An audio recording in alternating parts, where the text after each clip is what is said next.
Hello. एक बार फिर से आप सभी का हमारे YouTube चैनल पर हार्दिक स्वागत है। सभी को मेरा राम राम, राधे श्री राम, राधे कृष्णा। तो चलो, जैसा कि आप सभी जानते हो कि हमने है जो भूगोल की क्लासें स्टार्ट की है साहब यूट्यूब पर, और उसमें हमने भारत के भूगोल में हमने देखा था कि साहब हमने एक टॉपिक कंप्लीट कर लिया था। यानी कौन सा वाला? अपना भारत का सामान्य परिचय, यानी भारत का स्थिति और विस्तार, ये वाला हमने टॉपिक है जो कंप्लीट कर लिया। अब जो हमने अगला टॉपिक शुरू किया था वो कौन सा शुरू कर दिया था साहब? हमने भारत के भौतिक प्रदेश है जो शुरू कर दिए थे, कर दिए थे ना। और हमने उनकी कल है जो अपनी एक क्लास भी ले ली, और उसमें हमने देखा था कि हमने जो भारत के भौतिक प्रदेश थे उनमें भारत के भौतिक प्रदेशों में उन भौतिक प्रदेशों की उत्पत्ति कैसे हुई उनके बारे में हमने जाना था, और थोड़ा सा हमने ट्रांस हिमालय को पढ़ा था साहब, पढ़ा था। और थोड़ी सी पहले हमने भौतिक प्रदेशों की सामान्य जानकारी पढ़ी थी। तो चलो अब हम ट्रांस हिमालय को कंटिन्यू करते हैं। कल हमने ट्रांस हिमालय की एक पर्वत चोटी यानी काराकोरम पर्वत श्रृंखला को पढ़ लिया था। तो देखिएगा, अब बिना समय गंवाए हम अगला टॉपिक शुरू करते हैं। तो देखिएगा, यदि आप हमारे यूट्यूब चैनल पर नए हो तो एक बार चैनल को सब्सक्राइब कीजिएगा, एक अच्छा सा लाइक दीजिएगा, और क्लास के अंत में यदि आपको क्लास अच्छी लगी हो तो एक अच्छा सा कमेंट दीजिएगा, और ज़रूरतमंद के पास, हर बच्चे के पास शेयर कीजिएगा। चलो अब हम करते हैं अपनी क्लास को शुरू। देखिएगा, देखो सर, हमने कल देखा था इस तरीके से। हमने देखा था कि यहाँ पर 3 पर्वत श्रृंखलाएं फैली हुई थी इस तरीके से। ऊपर कौन सी थी? तो थी काराकोरम। और बाद में कौन सी थी? तो बाद में थी लद्दाख पर्वत श्रृंखला। और अंतिम में जो पर्वत श्रृंखला है वो कौन सी है? जास्कर पर्वत श्रृंखला, जास्कर पर्वत श्रृंखला। तो देखिए, ये जो तीनों ही पर्वत श्रृंखलाएं, ये किसका भाग है साहब? ये अपने ट्रांस हिमालय या पार हिमालय का क्या है? भाग है। ट्रांस हिमालय या पार हिमालय का क्या है? भाग है। और हमने उनमें कल कौन सी पढ़ ली थी? काराकोरम पढ़ ली थी। और आज हम कौन सी पढ़ेंगे साहब? लद्दाख वाली पढ़ेंगे। कौन सी पढ़ेंगे? लद्दाख पर्वत श्रृंखला। तो देखिएगा, मैं यहाँ पर लिखता हूँ अपनी लद्दाख पर्वत श्रृंखला। देखिएगा, ये जो लद्दाख पर्वत श्रृंखला, ध्यान रखा साहब, इसकी सबसे ऊंची चोटी कौन सी है? तो सबसे ऊंची चोटी यहीं पर एक बनी हुई है, सबसे ऊंची चोटी इसकी, और यहीं स्थित है, और उसका नाम है साहब राकापोसी। क्या नाम है? राकापोसी। इसकी सबसे ऊंची चोटी है वो कौन सी है साहब? राकापोसी। कौन सी चोटी है सबसे ऊंची चोटी? राकापोसी। ध्यान रखिएगा, ये राकापोसी यानी लद्दाख पर्वत श्रृंखला की सबसे ऊंची चोटी है। समझ गए? उसके बाद में आपसे ये पूछे ना कि विश्व की सबसे तीव्र ढलान वाली चोटी, तीव्र ढलान वाली चोटी, तो वो भी कौन सी है दोस्त? वो भी अपनी कौन सी है? राकापोसी। तीव्र ढलान का मतलब एकदम इसके अंदर क्या ज्यादा क्या है? ढलान है। एकदम इसमें अंदर क्या है साहब? ज्यादा ढलान। तो देखिएगा, लद्दाख पर्वत श्रृंखला की सबसे ऊंची चोटी कौन सी है? राकापोसी। और ये विश्व की सबसे क्या है साहब? तीव्र ढलान वाली चोटी है। समझ गए मेरी बात? अब देखिएगा अगली बात, इसी लद्दाख पर्वत श्रृंखला में एक पठार है, और उसका नाम है लद्दाख का पठार। लद्दाख का पठार, यानी लद्दाख पर्वत श्रृंखला में एक पठार स्थित है, उसका नाम है लद्दाख का पठार। लद्दाख का पठार की 2-3 विशेषताएं हैं। पहला, ये भारत का सबसे ऊंचा पठार। आपसे पूछे ना भारत का सबसे ऊंचा पठार कौन सा है, तो दोस्त कौन सा है ऊंचा पठार? लद्दाख का पठार। कौन सा पठार है भारत का सबसे ऊंचा पठार? लद्दाख का पठार। अब देखिएगा, इसका एक और अन्य नाम, इसका एक और अन्य नाम क्या है? इसे मिनी तिब्बत पठार भी कहते हैं। आपसे पूछे ना मिनी तिब्बत पठार किसे कहते हैं, तो किसको कहते हैं साहब? लद्दाख के पठार को कहते हैं। तिब्बत का पठार मैंने आपको कल बताया था, कहां पर था? हिमालय के यहाँ पर जस्ट ऊपर की साइड में, यहाँ पर कौन सा है साहब? तिब्बत का पठार। तो यहाँ पर इसको मिनी तिब्बत पठार किसे कहते हैं, तो किसको कहते हैं साहब? अपने लद्दाख के पठार। किसको कहते हैं? लद्दाख के पठार को। अगली बात, लद्दाख के पठार को लाख दरों का घर भी कहते हैं। लाख दरों का घर कहते हैं। आपसे पूछे ना दोस्त, लाख दरों का घर किसे कहते हैं, तो किसे कहते हैं? लद्दाख के पठार को। किसको कहते हैं? लद्दाख के पठार को।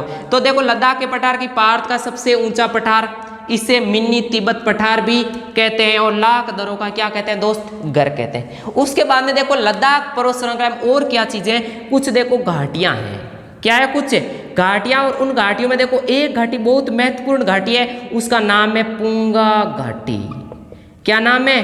पुंगा घाटी। और एक और घाटी है, उसका नाम है गेसरबुम घाटी।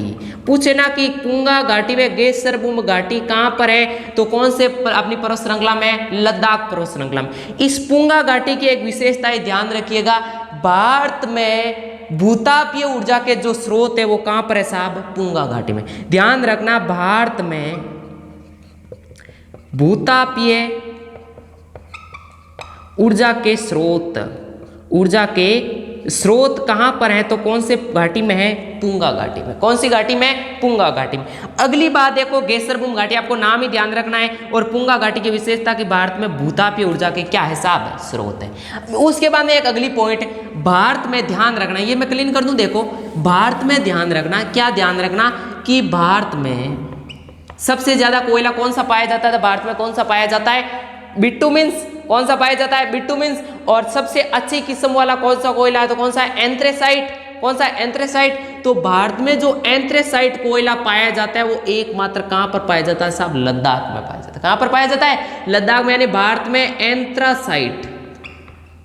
एंथ्रासाइट किस्म का कोयला आपसे पूछ लेना, भारत में कहां पर पाया जाता है, तो कहां पर पाया जाता है? लद्दाख में पाया जाता है। लद्दाख में पाया जाता है। लो जी, ये आपका था लद्दाख पर्वत श्रृंखला। कुछ एक विशेषताएं थी।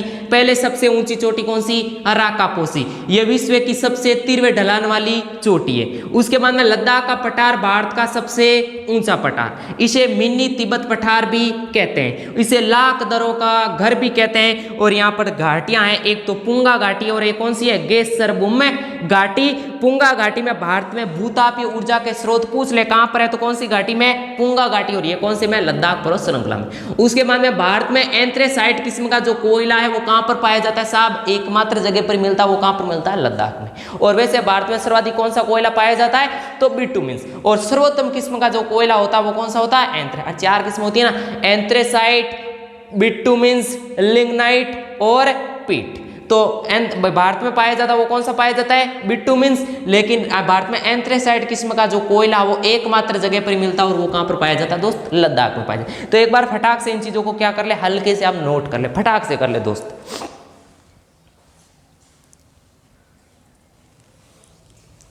फिर देखिएगा अगली पर्वत श्रृंखला। अब देखिए हमारी जो अगली पर्वत श्रृंखला है वो कौन सी है? तीसरी, वो है जास्कर पर्वत श्रृंखला। हमने काराकोरम पढ़ ली और फिर हमने कौन सी पढ़ ली? लद्दाख वाली। अब देखिएगा तीसरी, और वो तीसरी कौन सी है? तो वो है अपनी जास्कर पर्वत श्रृंखला। देखिएगा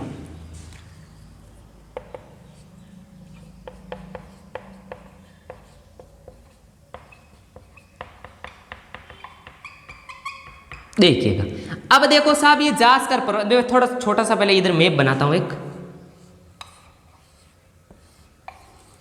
देखिएगा यहां पर तो कौन सी थी? काराकोरम, फिर लद्दाख, और फिर कौन सी है? जास्कर। ध्यान रखना, लद्दाख और जास्कर के बीच से एक नदी निकलती है, और इस नदी का नाम है सिंधु नदी। कौन सी नदी है? सिंधु नदी। आपसे पूछे ना सिंधु नदी कौन सी पर्वत श्रृंखलाओं के बीच से निकलती है, तो कौन सी? ऊपर तो आ गई अपनी लद्दाख वाली, लद्दाख पर्वत श्रृंखला, और नीचे वाली कौन सी आ गई? ये जास्कर। यानी सिंधु नदी लद्दाख पर्वत श्रृंखला और जास्कर पर्वत श्रृंखला के बीच से निकलती है। यहीं पर सिंधु के किनारे लद्दाख की राजधानी क्या स्थित है दोस्त? लेह। यहां पर भी सिंधु के किनारे लद्दाख की राजधानी क्या स्थित है? तो लेह। तो ध्यान रखिएगा, जास्कर पर्वत श्रृंखला में, जास्कर पर्वत श्रृंखला और अपने लद्दाख पर्वत श्रृंखला के बीच से कौन सी नदी निकलती है? सिंधु नदी। और उसके बाद में सिंधु नदी के किनारे कौन सा शहर स्थित है? तो लेह। ध्यान रखना, यहां पर भारत की सबसे कम वर्षा लेह में होती है।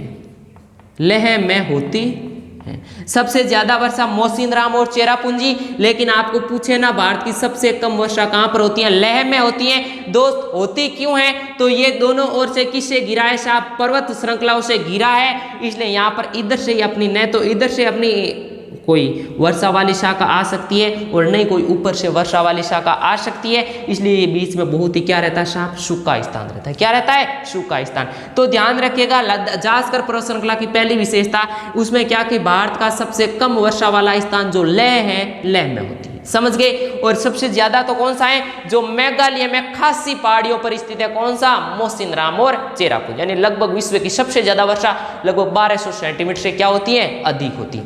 अब देखिएगा अगला पॉइंट, यहीं पर शेषनाग व वेरीनाग जिले स्थित हैं, आपको पूछे ना कि शेषनाग और वेरीनाग जिले कौन सी पर्वत श्रृंखला में स्थित है, तो कौन सी पर्वत श्रृंखला में स्थित है? हमारा कौन सी पर्वत श्रृंखला में? जास्कर पर्वत श्रृंखला में। अब देखिएगा इस शेषनाग पर्वत श्रृंखला की, इस शेषनाग अपने झील की एक मैं दो विशेषता बताती हूँ। यही शेषनाग झील है, ये झेलम नदी का क्या है? उद्गम स्थल। आपसे पूछे ना झेलम का उद्गम स्थल कौन सी झील है, तो कौन सी झील है? हमारे शेषनाग झील। उसके बाद में झेलम की एक दो विशेषता बता दूं साहब। झेलम के किनारे कौन सा शहर है? श्रीनगर, जो जम्मू कश्मीर की क्या है? राजधानी है। श्रीनगर स्थित है। श्रीनगर को किसने बसाया था? तो सम्राट अशोक ने। तो ध्यान रखिएगा झेलम के किनारे क्या स्थित है? श्रीनगर स्थित है। लेकिन लेह किसके किनारे है? तो सिंधु के किनारे। अरे समझ गए, दोनों पॉइंट यही इसलिए करवाई। उसके बाद में झेलम एक झील बनाती है, वो कौन सी झील बनाती है? वुल्लर झील का निर्माण करती है। वुल्लर झील का निर्माण करती है। ये जो वुल्लर झील है ये कहां पर है साहब? जम्मू कश्मीर में है। ये भारत की सबसे बड़ी मीठे पानी की झील है। भारत की सबसे बड़ी मीठे पानी की झील है दोस्त, समझ गए। अब देखिए पहले तो देखो मैंने बताया था कि जास्कर पर्वत श्रृंखला भारत का सबसे कम वर्षा वाला स्थान कौन सा? लेह है। और पहले मैंने बताया कि कौन सी अपनी लद्दाख पर्वत श्रृंखला और अपनी जास्कर पर्वत श्रृंखला के बीच से एक नदी निकलती है, उसका नाम है कौन सी नदी? सिंधु। और सिंधु के किनारे क्या स्थित है? लेह है। उसके बाद में यहीं पर कौन सी झीलें? शेषनाग और वेरीनाग झीलें स्थित है। और शेषनाग झील से कौन सी नदी का उद्गम स्थल? झेलम का क्या है? उद्गम स्थल। यानी झेलम नदी कहां से निकलती है? शेषनाग झील से। उसके बाद में झेलम के किनारे श्रीनगर स्थित है। श्रीनगर किसकी राजधानी है? जम्मू कश्मीर की। और उसके बाद में ये झेलम नदी कौन सी झील बनाती है? तो वुल्लर झील का क्या करती है? निर्माण। और इसे भारत की सबसे बड़ी ये क्या है? मीठे पानी की झील है। और इसी वुल्लर झील को अपनी गोखुर झील भी कहते हैं। कौन सी झील कहते हैं? गोखुर झील भी कहते हैं। लोसा, ये जो आपकी मैंने बताई थी, ये कौन सी पर्वत श्रृंखला बताई थी मैंने? जास्कर पर्वत श्रृंखला। मेरे ख्याल से ये पॉइंट आपको अच्छे से क्लियर हो गए। पहले तो देखो सबसे पहला क्वेश्चन ट्रांस हिमालय का उत्तर से दक्षिण आपको सही से पूछेगा क्रम। तो सबसे उत्तर में पहले काराकोरम, फिर लद्दाख और फिर जास्कर। फिर अगला पॉइंट सिंधु नदी कौन सी दो पर्वत श्रृंखलाओं के बीच से बहती है? तो अपने लद्दाख और जास्कर। लेह किस नदी के किनारे? तो किस नदी के किनारे? अपने सिंधु के किनारे। उसके बाद में भारत में सबसे कम वर्षा वाला स्थान पूछ ले तो आपसे कौन सा है? लेह है। उसके बाद में यहीं पर कौन सी शेषनाग व वेरीनाग जिले स्थित हैं। शेषनाग झील से झेलम का ये क्या है? उद्गम स्थल। अगली बात, अपनी झेलम के किनारे श्रीनगर स्थित है। झेलम कौन सी झील का निर्माण करती है? वुल्लर झील का निर्माण करती हैं। और भारत की सबसे बड़ी मीठे पानी की झील कौन सी है? वुल्लर झील है। और वुल्लर को एक नाम दिया जाता है, इसे कौन सी झील कहते हैं दोस्त? गोखुर झील कहते हैं। लो जी, ये आपकी कौन सी थी? जास्कर पर्वत श्रृंखला। फटाक से कर लीजिएगा, इन चीजों को भी क्या आप नोट कर लीजिएगा। और ये लो आपका जो ट्रांस हिमालय वाला जो पोर्शन था, ये दोस्त क्या हो गया है? खत्म हो गया। अब शुरू करते हैं हम ट्रांस हिमालय के बाद में हिमालय। मैंने आपको उत्तर भारत का पर्वतीय भाग में दूसरा जो पार्ट बताया था वो मैं क्या बताया था मैंने? हिमालय। अब करते हैं हम हिमालय को। और बताओ हिमालय कितने भागों में बंटा हुआ? कितने भागों में? 3। मान हिमालय जिसे हम क्या कहते हैं? हिमाद्री। मध्य हिमालय या लघु हिमालय जिसे क्या कहते हैं? हिमाचल। और बाह्य हिमालय जिसे हम क्या कहते हैं? शिवालिक। अब देखिएगा हम पढ़ते हैं हिमालय। तो अब देखो हमने ट्रांस हिमालय पढ़ लिया, अब देखिएगा हिमालय। हिमालय देखो, यह विश्व की नवीन वलित पर्वत श्रृंखला है। नवीन वलित पर्वत श्रृंखला। सर कुछ समझ नहीं आया, नहीं है ना, ये क्या विश्व की नवीन वलित। मेरे दोस्त विश्व में एक तो पाई जाती है अपशिष्ट पर्वत श्रृंखलाएं। इसका कहने का मतलब वर्तमान में उनकी वृद्धि होना क्या हो चुकी है, रुक चुकी है। यानी अपशिष्ट पर्वत श्रृंखला का मतलब उस प्लेट में वर्तमान में नीचे जो उस पर्वत श्रृंखला की जो नीचे की प्लेट है, उस प्लेट के अंदर कोई भी हलचल नहीं है, वो एकदम प्लेट क्या है, शांत है। लेकिन हिमालय के नीचे जो गोंडवाना लैंड की प्लेट आ रही है, ये गोंडवाना लैंड की प्लेट साहब हिमालय के नीचे अभी भी धीमी गति से क्या हो रही है, धंस रही है। और जिसके कारण हिमालय में भी धीमी गति से क्या हो रही है दोस्त, वृद्धि हो रही है। हिमालय में भी धीमी गति से क्या हो रही है, वृद्धि। आपने देखा था ना कंचनजंगा वगैरह में, माउंट एवरेस्ट में थोड़ी बहुत क्या हुई, साहब वृद्धि भी हो रही है, मतलब लेकिन ये वृद्धि धीमी गति से होती है। हजारों लाखों सालों के अंदर धीमी गति से क्या होती है, वृद्धि। यानी धीमी गति से ये प्लेट नीचे की ओर जाती है, वैसे वैसे ये क्षेत्र ऊपर की तरफ उड़ता है। समझ रहे हो ना, ये प्लेट जैसे जैसे अपनी नीचे की तरफ जाती है, वैसे वैसे ये वाला क्षेत्र क्या हो रहा है, ऊपर की तरफ उठ रहा है। तो ध्यान रखना, ये विश्व की नवीन वलित पर्वत श्रृंखला है। कहने का मतलब वर्तमान में भी इसमें क्या हो रही है साहब, वृद्धि हो रही है। अगली बात देखिएगा कि साहब हिमालय की उत्पत्ति कितने वर्ष पहले हुई, तो लगभग 60 से 70 मिलियन ईयर एगो, यानी लगभग 60 से 70 साल मिलियन ईयर पहले। कितने साल, 60 से 70 साल मिलियन ईयर पहले। एगो यानी क्या होता है, पहले। उसके बाद में अगली पॉइंट देखिएगा कि हिमालय का पालनहार किसे कहते हैं। हिमालय का पालन, आपको पूछे ना पालनहार, यानी हिमालय को जो पालने वाला कौन है, हिमालय का जो पालनहार किसे कहते हैं, वो कहते हैं 33 सागर को। कौन से सागर को कहते हैं, 33 सागर को। आपको पूछे ना हिमालय का पालनहार, तो 33 सागर क्यों कहते हैं, क्योंकि हिमालय की उत्पत्ति किसके कारण हुई दोस्त, 33 सागर के कारण हुई। हिमालय की उत्पत्ति किसके कारण हुई, 33 सागर के कारण। मैंने कल ही बताया था इस तरीके से, ये जो वाला पार्ट था मैंने कल ही बताया था कि यहाँ से साहब ये कौन सी प्लेट इधर की तरफ गति कर रही है, गोंडवाना लैंड की प्लेट इधर की तरफ क्या कर रही है, गति, यानी दक्षिण पश्चिम से उत्तर पूर्वी की ओर क्या कर रही है, गति। और इस गति के कारण जो ये वाला जो क्षेत्र है, और यहाँ पर पहले क्या फैला हुआ था, इस तरीके से 33 सागर फैला हुआ था बीच में। तो ये जैसे जैसे ये प्लेट 33 सागर की ओर नीचे की तरफ धंसती गई, वैसे वैसे ये जो हिमालय वाला भाग था, ये हिमालय वाला भाग ऊपर की तरफ, ये प्लेट नीचे की तरफ धंसती गई, ऊपर कौन सा तिब्बत का पठार आ गया, और इसके कारण ये बीच वाला जो भूभाग था नीचे की ओर धंसने के कारण ये भूभाग क्या हो गया, ऊपर उठ गया। ये भूभाग क्या हो गया, ऊपर उठ गए। और यही किसका कौन सी पर्वत श्रृंखला बनी, तो अपनी हिमालय बनी। कौन सी बनी, हिमालय। तो ध्यान रखना, हिमालय का अपना जो पालनहार कहते हैं वो किसको कहते हैं साहब, 33 सागर को कहते हैं। कौन से सागर को कहते हैं, 33 सागर को। अब देखिएगा अगली बात, ऊंचाई कितनी है, तो देखो इसकी जो ऊंचाई है वो लगभग 6100 मीटर। इसकी जो औसत ऊंचाई है वो कितनी, 6100 मीटर।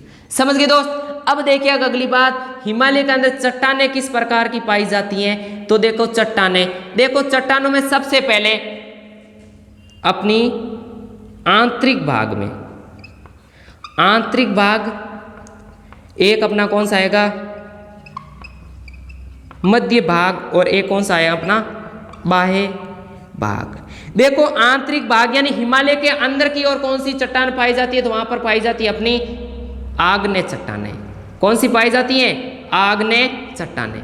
मध्य भाग में कौन सी चट्टानें है, तो मध्य भाग में है कायांतरित चट्टानें, कायांतरित चट्टानें। और बाह्य भाग में कौन सी चट्टान है, तो वहां पर है अवसादी चट्टानें, अवसादी चट्टान। यानी आंतरिक भाग में कौन सी है, आग्नेय, मध्य भाग में कौन सी है, कायांतरित, और मध्य भाग में कायांतरित, और बाह्य भाग में कौन सी है, अवसादी। लो जी, ये मैंने हिमालय का भी तो आपको थोड़ी बहुत मैंने सामान्य जानकारी बताई है।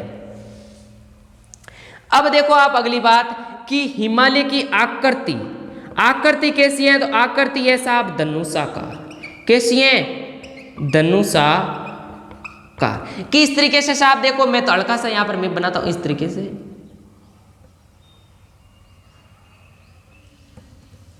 इस तरीके से, ये जो अपना भारत वाला भाग है, यहीं पर इस तरीके से हिमालय फैला हुआ, इस तरीके से, इस तरीके से देखिए, यानी एक धनुष के रूप में यहां पर इस तरीके से हिमालय फैला हुआ है, किस रूप में लग रहा है? एक धनुष के रूप में यहाँ पर हिमालय फैला हुआ है, इसलिए इसकी जो आकृति है वो कैसी लग रही है साहब? अपनी किस रूप की? धनुषाकार। समझ गए मेरी बात? अब देखिएगा अगली बात, यहाँ पर लिख देता हूँ, देखो दिखाई दे रहा है या नहीं दे रहा है, एक बार देखिएगा, एक बार इन चीजों को आप नोट कर लीजिए या फिर मैं नीचे ही लिख देता हूँ, देखिएगा। यानी हिमालय विश्व की सबसे ऊंची पर्वत श्रृंखला है, ऊंची पर्वत श्रृंखला है। आपको पूछे ना विश्व की सबसे ऊंची पर्वत श्रृंखला, यानी विश्व की सबसे ऊंची पर्वत श्रृंखला कौन सी है? हिमालय। मतलब ऊंची तो कौन सी है? हिमालय, लेकिन विश्व की सबसे लंबी पर्वत श्रृंखला कौन सी है? तो विश्व की सबसे लंबी पर्वत श्रृंखला है एंडीज पर्वत श्रृंखला, जो कहां पर है? दक्षिणी अमेरिका। तो ध्यान रखिएगा, आपसे पूछे ना विश्व की सबसे ऊंची पर्वत श्रृंखला तो कौन सी है? अपनी हिमालय। और विश्व की सबसे लंबी पर्वत श्रृंखला पूछ ले तो कौन सी होगी अपनी विश्व की सबसे लंबी? एंडीज पर्वत। तो बोलोगे सर तो विश्व की सबसे ऊंची चोटी तो वो हिमालय में स्थित है, कौन सी है? Mount Everest. अब देखो हिमालय विश्व की तीसरी, कौन सी? तीसरी सबसे लंबी पर्वत श्रृंखला है, लंबी पर्वत श्रृंखला है। ये सर कुछ समझ नहीं आया। देखो सबसे ऊंची तो कौन सी है? हिमालय। सबसे लंबी पूछ ले तो पहले स्थान पर तो है मेरे दोस्त, सबसे लंबी में पहले स्थान पर है एंडीज। कौन सी पर्वत श्रृंखला? एंडीज पर्वत श्रृंखला। और ये एंडीज पर्वत श्रृंखला कहां पर है? ये है अपनी दक्षिणी अमेरिका। दूसरी सबसे लंबी कौन सी है? तो दूसरी सबसे लंबी अपनी रॉकीज पर्वत श्रृंखला। ये कहां पर है? तो ये है उत्तरी अमेरिका। कहां पर है? उत्तरी अमेरिका में। और उसके बाद में तीसरी कौन सी सबसे लंबी है? तो तीसरी कौन सी? हमारी हिमालय। चौथी भी ध्यान रखनी है, तो वो है ग्रेट डिवाइडिंग रेंज, जो कहां पर है? ऑस्ट्रेलिया में। कहां पर है? ऑस्ट्रेलिया। हमें तो हिमालय बारे में ध्यान रखना। ध्यान रखिएगा हिमालय विश्व की सबसे नवीन वलित पर्वत श्रृंखला है। उत्पत्ति 60 से 70 मिलियन ईयर एगो। हिमालय का पालनहार 33 सागर को, ऊंचाई है 6100 मीटर। और उसके बाद चट्टाने आंतरिक भाग में आग्नेय चट्टाने, मध्य भाग में कायांतरी चट्टाने, बाह्य भाग में औषधि चट्टाने। लो जी आगे आकृति कैसी है? धनुषाकार। हिमालय विश्व की सबसे ऊंची पर्वत श्रृंखला है। हिमालय विश्व की तीसरी सबसे लंबी पर्वत श्रृंखला है। तो विश्व की सबसे पहली लंबी कौन सी है? एंडीज। दूसरी सबसे लंबी कौन सी है? रॉकीज। तीसरी सबसे लंबी कौन सी है? हिमालय। और चौथी कौन सी है? ग्रेट डिवाइडिंग रेंज, जो कहां पर है? ऑस्ट्रेलिया में। तो एक बार फटाक से इन चीजों को क्या कर ले मेरे दोस्त? नोट कर लीजिएगा।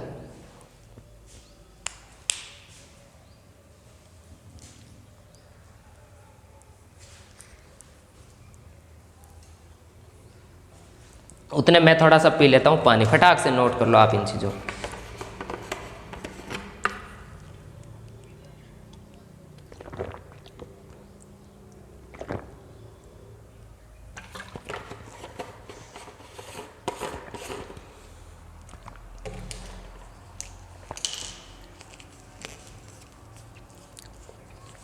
फिर हम हिमालय का भाग पढ़ते हैं हम।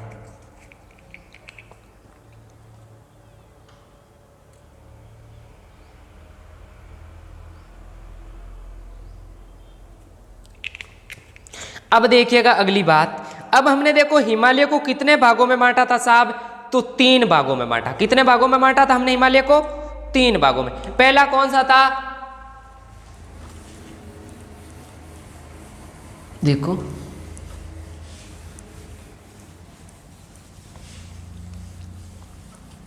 हमने हिमालय को कितने भागों में बांटा? 3। उसमें हमने पहला ही मैंने कल पॉइंट और टाइप तो लिखवा दिए थे। और अब हम हिमालय का जो पहला टाइप है उसे कहते हैं बाय महान हिमालय। और इसे किस नाम से जानते हैं? तो इसे हिमाद्री कहते हैं। क्या कहते हैं इसे? हिमाद्री कहते हैं। अब देखिएगा अगली बात, ये जो महान हिमालय है ये कहां से लेकर कहां तक फैला हुआ है? तो देखिएगा इस तरीके से, यहां पर एक पर्वत श्रृंखला इस तरीके से स्थित है, उसका नाम है नंगा पर्वत। कौन सा पर्वत है? नंगा पर्वत से लेकर के इस तरीके से इस तरीके से यहां पर एक पर्वत श्रृंखला स्थित है, उसका नाम है नामचा बरवा। नामचा बरवा। इसके मध्य ये क्या फैला हुआ है? अपना हिमालय फैला हुआ है, यानी नंगा पर्वत से लेकर के नामचा बरवा तक। अब देखिएगा आगे अपनी, ये जो नंगा पर्वत है, ये नंगा पर्वत अपना कहां पर है? तो ये है पीओके में। कहां पर है? पीओके में। नामचा बरवा वैसे है कहां पर?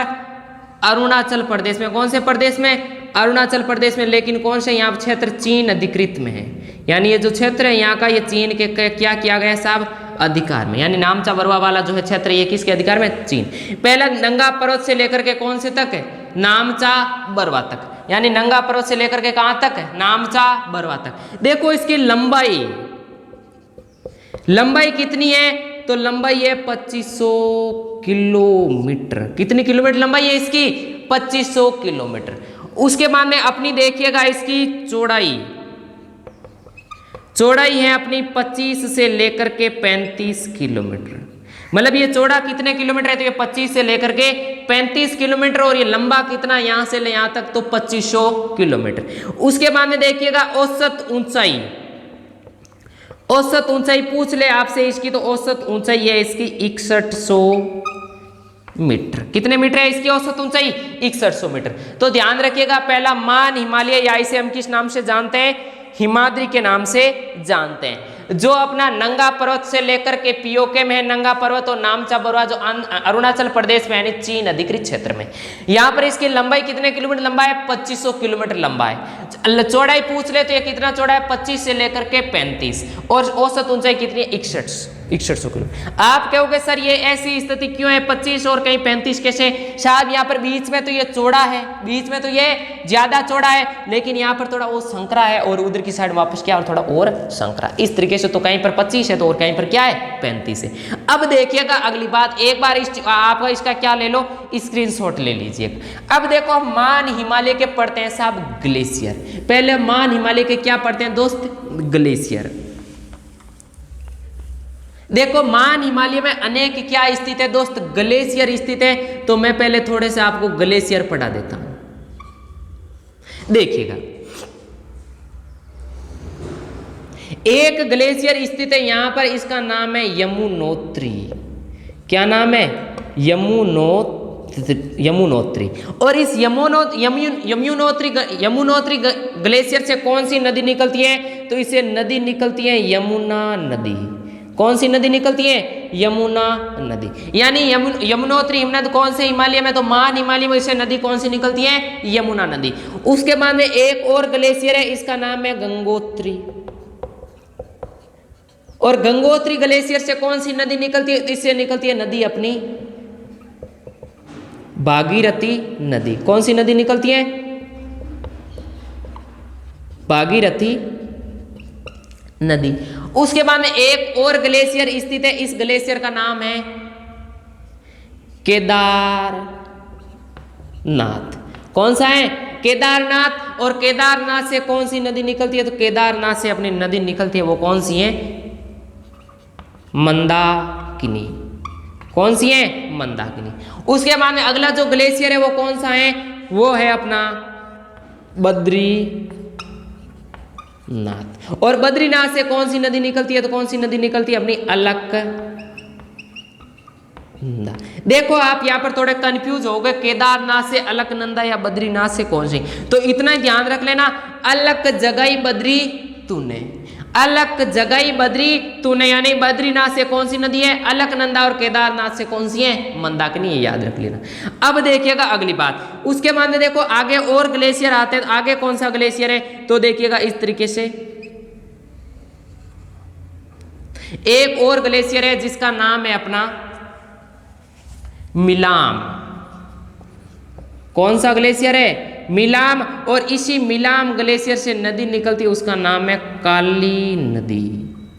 कौन सी नदी निकलती है? काली नदी। मिलाम से कौन सी नदी निकलती है? काली नदी। उसके बाद एक और ग्लेशियर है, उसका नाम है गोसाई धाम।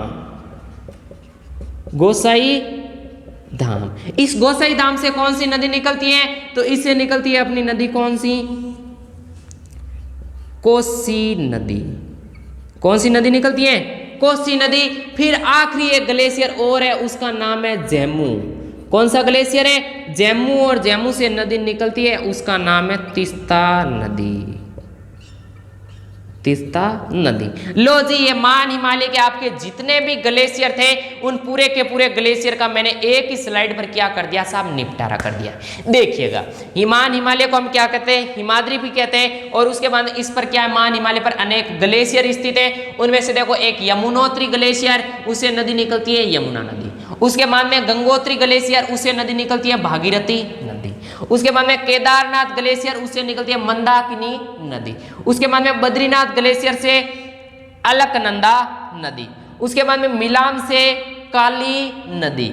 उसके बाद में गोसाई धाम से कोसी नदी। और आखिरी ग्लेशियर वो कौन सा है? जम्मू। जम्मू से नदी निकलती है तीस्ता नदी। मेरे ख्याल से ये आपको ग्लेशियर वाली स्लाइड है जो अच्छे से समझ में आ गई। इसी तरीके से आप भी कॉपी के अंदर इसी तरीके से आपको भी क्या करना, इन ग्लेशियरों को सजाना है साहब। यदि आपके पास तरह तरह के पेन हो, तरह तरह के पेन से भी सजा सकते हो। ध्यान रखना, यमुनोत्री से यमुना, गंगोत्री से भागीरथी, केदारनाथ से मंदाकिनी, बद्रीनाथ से अलकनंदा, मिलाम से काली, गोसाई धाम से कोसी और जम्मू से तीस्ता। याद रखना एक दो तरीका, ये तो वैसे दो याद रख लोगे।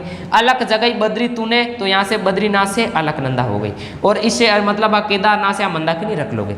उसके बाद में देखो काली मिला, काली मिला, काली मिला यानी काली नदी कौन से मिलाम से। उसके बाद में कोसी, कोसी कौन से गोसाई कोसी, गोसाई कोसी। और आखिरी है जम्मू से कौन सी? तीस्ता। जम्मू से कौन सी? तीस्ता। लो जी, ये आपके मान हिमालय के जितने भी जो ग्लेशियर थे वो ग्लेशियर वाला पॉइंट क्या हो चुका है, क्लियर हो चुका है। तो फटाक से आप इन ग्लेशियरों को क्या कर ले दोस्त, नोट कर लीजिएगा। अब हम पढ़ते हैं इसके महत्वपूर्ण क्या पर्वत श्रृंखलाएं। अब देखो यहाँ पर बहुत ही महत्वपूर्ण क्या फैली हुई साहब, पर्वत श्रृंखलाएं फैली हुई है। तो एक बार फटाक से नोट कर लो, उसके बाद में मैं पर्वत श्रृंखलाएं आपको पढ़ा दूं।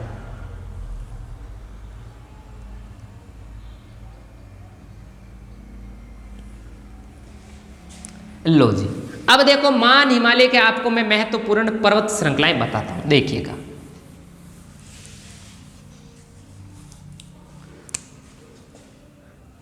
पर्वत चोटियां यानी पर्वत चोटी। अब हम देखते हैं पर्वत चोटियां किसकी, महान हिमालय की। देखो इस तरीके एक ही स्लाइड के अंदर सजाऊंगा, इस तरीके से लगा रहा हूं एक।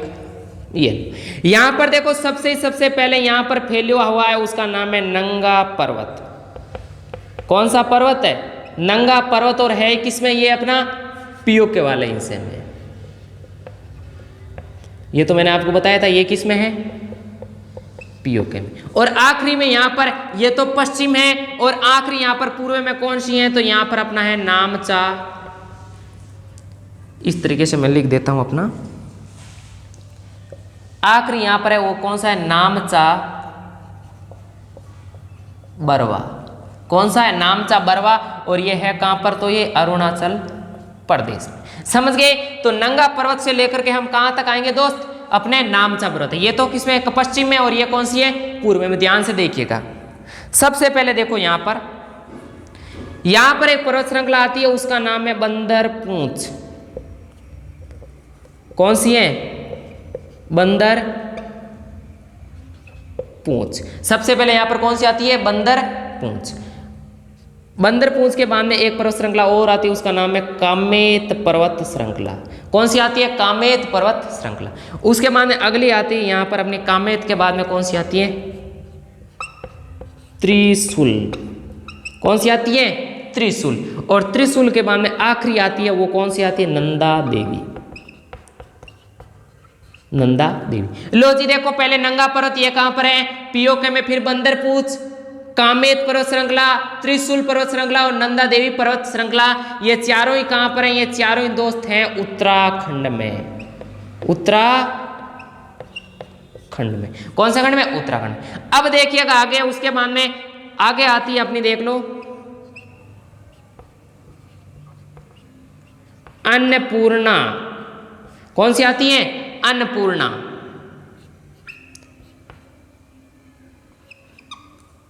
अन्नपूर्णा के बाद में आती है धौलागिरी। उसके बाद में धौलागिरी के बाद में आती है मक्कालू।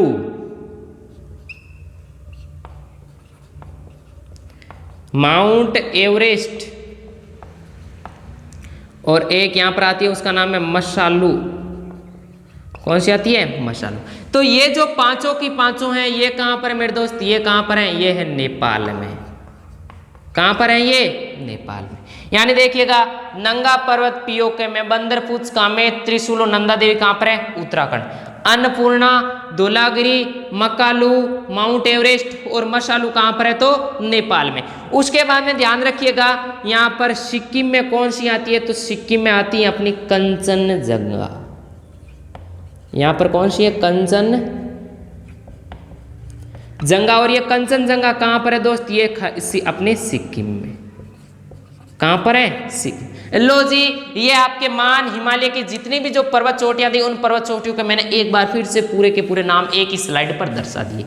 देखिएगा ध्यान से। सबसे पहले देखो, नंगा पर्वत पीओके, नंगा पर्वत पीओके, बंदरपूछ, कामेत पर्वत, त्रिशूल, नंदा देवी कहां पर है? उत्तराखंड। उसके बाद अन्नपूर्णा, धौलागिरी, मकालू, माउंट एवरेस्ट, मसालू, ये कहां पर है? नेपाल। उसके बाद में अपनी कौन सी? कंचनजंगा कहां पर है? सिक्किम। कहां पर है? सिक्किम। और नामचा पर्वत मैंने आपको बताई थी आखिरी कहां पर है? अरुणाचल प्रदेश। लो, ये आपको जितनी भी स्लाइड थी अच्छे से आप इन पर्वत चोटियों का क्या कर लीजिए दोस्त? स्क्रीनशॉट जमा लीजिएगा। लो, तो मेरे ख्याल से आपको अच्छे से पॉइंट क्लियर हुआ होगा। एक बार ध्यान से फिर से देखिएगा और अच्छे से देखिएगा एक बार फिर से।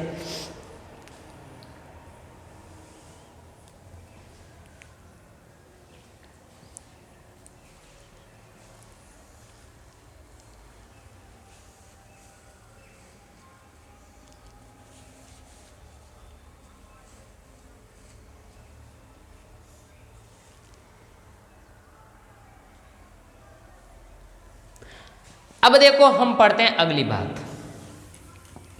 अब देखो, ये तो हमने पश्चिम से पूर्व की ओर सही क्रम में जमा ली। पहले हमने ग्लेशियर को सही से क्रम में जमाया, अब हमने किसको दर्शाया? सही क्रम में हमने मान हिमालय की पर्वत चोटियों को। अब देखिएगा अगली बात। अगली बात में मान हिमालय की पर्वत श्रृंखला का ऊंचाई के आधार पर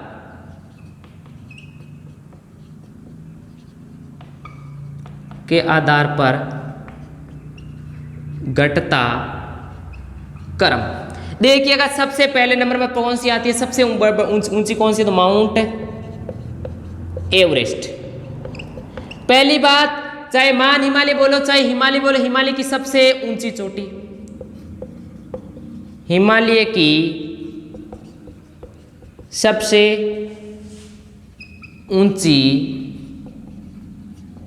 ऊंचाई कितनी? ऊंची चोटी ऊंचाई कितनी है? 8,848 मीटर। इसकी ऊंचाई कितनी? 8,848 मीटर। उसके बाद में अगली बात साहब, इसे नेपाल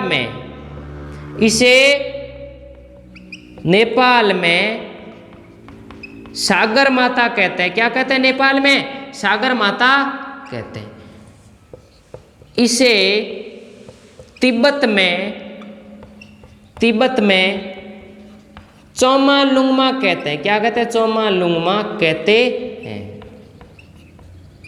क्या कहते हैं? तिब्बत में चोमालुंगमा कहते हैं। और यही विश्व की क्या है? सबसे ऊंची चोटी है। और यही विश्व की सबसे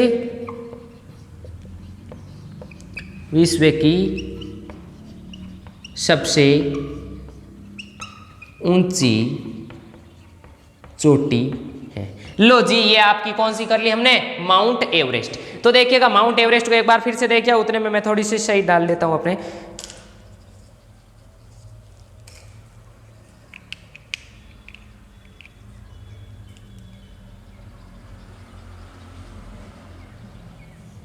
यानी अपने नेपाल में से क्या कहते हैं? सागर माता। तिब्बत में चोमा लोमा चोमालुंगमा, और उसके बाद में विश्व की सबसे ऊंची चोटी। अब देखिएगा अगली बात, कंचनजंगा। कंचनजंगा देखिएगा, कंचनजंगा की जो सबसे पहले ऊंचाई कितनी है वो है 8,598 मीटर, और ये कहाँ पर है? सिक्किम में। ये भारत में सबसे ऊंची चोटी है। महान हिमालय की क्या है? ये दूसरी सबसे ऊंची चोटी, और विश्व की तीसरी सबसे ऊंची चोटी। देखिएगा अब हम पढ़ते हैं दूसरी जो कौन सी सबसे ऊंची है वो कौन सी है? कंचनजंगा। अब दूसरे नंबर पर कौन सी है? कंचनजंगा। ऊंचाई पूछ ले तो कितनी है? 8,598 मीटर। समझ गए?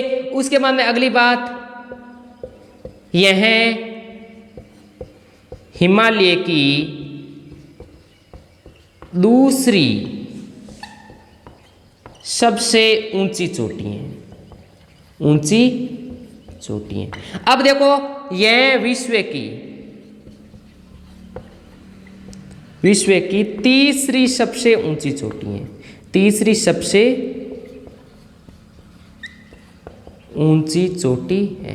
तो फिर सर दूसरी सबसे ऊंची कौन सी है? कल तो आपने बताया था सबसे नहीं, अभी तो आपने बताया था पहली सबसे ऊंची चोटी कौन सी है, तो आपने बताया था माउंट एवरेस्ट, और आप बोल रहे हो तीसरी कौन सी है? कंचनजंगा। तो फिर दूसरी विश्व की सबसे ऊंची चोटी कौन सी है? वो बेटा K2 है। कौन सी है? K2 यानी गॉडविन आस्टीन। अच्छा, हमने कल पढ़ा था ना, किसमें? अपने काराकोरम पर्वत श्रृंखला में, वहां पर। और यही भारत की सबसे ऊंची चोटी है, यह भारत की सबसे ऊंची चोटी है, और है कहाँ पर ये? तो ये सिक्किम में। कहाँ पर है? सिक्किम। ये लो, आपको कंचनजंगा का आपको 3 पॉइंट अच्छे से क्या रखने, ध्यान रखना है। अब देखिएगा हिमालय की जो तीसरी सबसे ऊंची चोटी है वो कौन सी है? मकालू। कौन सी है? मकालू। मकालू 4 धौलागिरी, 5 अपने कौन सी हैं? मसालू। 6 कौन सी हैं? नंदा देवी। बस इतनी ध्यान रखनी है। छठे नंबर कौन सी आती है? नंदा देवी। आपको पूछ लेना भारत की दूसरी सबसे ऊंची चोटी वो कौन सी है साहब? नंदा देवी। भारत की सबसे दूसरी ऊंची चोटी कौन सी है? नंदा देवी, जो कहाँ पर है? उत्तराखंड। ये लो, आपके जो महान हिमालय के हमने जो पर्वत चोटियां थी वो ऊंचाई के आधार पर पढ़ ली। अपने देखो, पहले नंबर कौन सी थी? Mount Everest. दूसरे पर कंचनजंगा, तीसरे पर मक्कालू, फिर कौन सी है? धौलागिरी। आपको इतनी रखनी है। और ये जो नंदा देवी है कितने नंबर पर आती है? तो 6 नंबर पर आती है। तो फटाक से आप इन चीजों को एक बार क्या कर लो, आप नोट कर लो जी।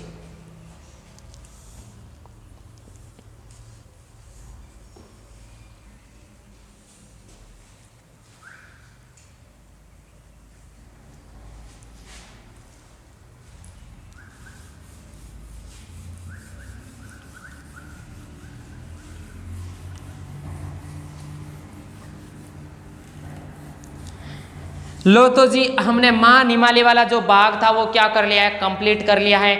आज की क्लास में इतना ही। मिलते हैं हम अपनी अगली क्लास में, और अगली क्लास में मैं क्या लेके आ रहा हूँ आपके लिए? लघु हिमालय। ये आपको क्लास अच्छी लगी हो तो एक बार अच्छा से कमेंट कीजिएगा, एक लाइक कीजिएगा, अपने चैनल को सब्सक्राइब कीजिएगा। और मैं एक ही बात कहता हूँ साहब, अपनी मेहनत और अपनी काबिलियत पर भरोसा रखना, सफलता का मंजर एक दिन जरूर मिल जाएगा दोस्त। अपनी मेहनत पर क्या रखना? भरोसा रखना, एक दिन कामयाबी जरूर मिल जाएगा, लेकिन यकीन अपने पर और अपनी मेहनत पर रखना चाहिए। तो चलो, जय हिंद, जय भारत। मिलते हैं हम अगली क्लास में।